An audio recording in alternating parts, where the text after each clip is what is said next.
रीवा जिले से एक बेहद संवेदनशील और निंदनीय मामला सामने आया है। बैकुंठपुर थाना क्षेत्र के ग्राम माझी गवा में 2 जनवरी 2026 को एक ट्रक चालक की धार्मिक आस्था को ठेस पहुंचाने की घटना ने पूरे इलाके में आक्रोश फैला दिया है।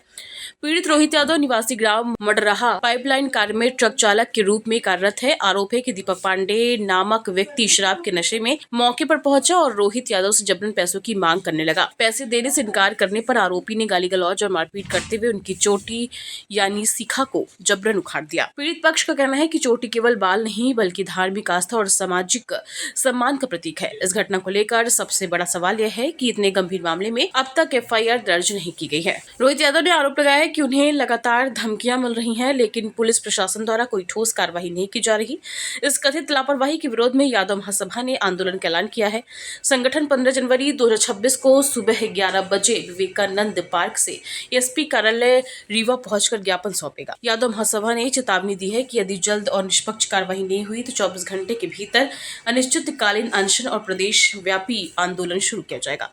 फिलहाल घटना को लेकर क्षेत्र में तनाव का माहौल है और पीड़ित को न्याय दिलाने की मांग तेज होती जा रही है। जी, लेकिन आरोपी तो गिरफ्तार हो चुका है, पुलिस ने एफआईआर किया तब तो गिरफ्तार पुलिस ने एफआईआर नहीं की है। हम जाके उस व्यक्ति से मिले हैं और जांच के दरमियान एनसीआर रिपोर्ट हुई है, एफआईआर नहीं हुई है। अभी आरोपी गिरफ्तार नहीं हुआ। आरोपी तो गिरफ्तार की हमें जानकारी मिल रही कि आरोपी गिरफ्तार किया गया है, पर अभी इसके कोई साक्ष्य नहीं मिले हमें। पुलिस को जो बयान आए थे कि एफआईआर करने के बाद ही उसको गिरफ्तार किया। नहीं, ऐसी तो हमारी उससे लगातार बातें हो रही हैं। ऐसा तो अभी तक जानकारी नहीं मिली है कि आरोपियों को गिरफ्तार किया गया है। और हमारे पास फोन आया था, भैया के पास हमारे फोन आया था एडिशनल एसपी सर का कि इस मामले पे हम जल्द ही कार्रवाई करेंगे, आपको जो मांगे हैं उसकी वो पूर्ति की जाएगी। पर अभी तक हम उनसे मिले नहीं है। मिलने के बाद जो भी होगा तो हम आपको जानकारी उस हिसाब से देंगे। साक्ष्य के तौर पे जी, उनसे चोटी भी मांगी गई। जी, उनके द्वारा नहीं किया गया। उनका कहना था कि हम थाने में गए और हमारे द्वारा एफआईआर की मांग की गई, पर एफआईआर नहीं हुई और हमें वहां थाने में चोटी फेंकने के लिए भी कहा गया। इस वजह से हम चोटी नहीं दे रहे हैं। ऐसे उस व्यक्ति ने बताया, रोहित ने बताया कि इस वजह से हम चोटी नहीं दे रहे हैं। पुलिस जांच के दौरान मांगी। जी, तो अब है कि उससे बात करके हम चोटी उपलब्ध कराएंगे और आगे कार्रवाई होगी उसके हिसाब से। जब फरियादी वहाँ रिपोर्ट लिखाने गया था तो वहाँ के जो एसडीओपी है उनका बयान आया है। उनका ये साफ तौर पे कहना था कि वो जो आरोपी है उनकी पहचान ना, वो तो सामने वाला जो रिपोर्ट लिखाने आया था नाम जानता था।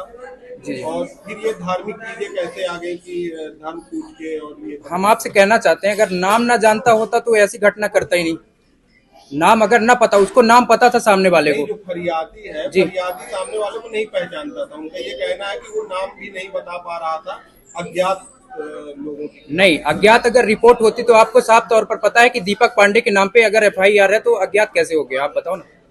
दीपक पांडे के नाम पर नामजद एफआईआर है। आरोपी 2 अलग व्यक्ति हैं, अज्ञात 2 अलग अज्ञात व्यक्ति हैं, उनका वो नाम नहीं जानते।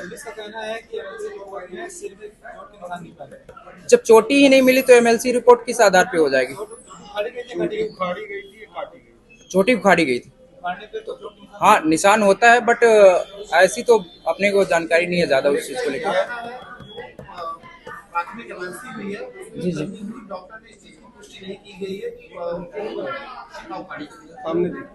जी, जी, तो उस विषय पे हम जानकारी हमको है कि एसडीओपी सर का एक मैसेज आया था रिपोर्टर जी के माध्यम से, तो हमने वो देखा है। पर सामने वाले व्यक्ति का कहना है हमारे साथ अपराध हुआ है, उसकी सच में हम जाके सामने से देखे भी हैं उसको, कि हमारे पास उसके फोटो वीडियोज भी हैं।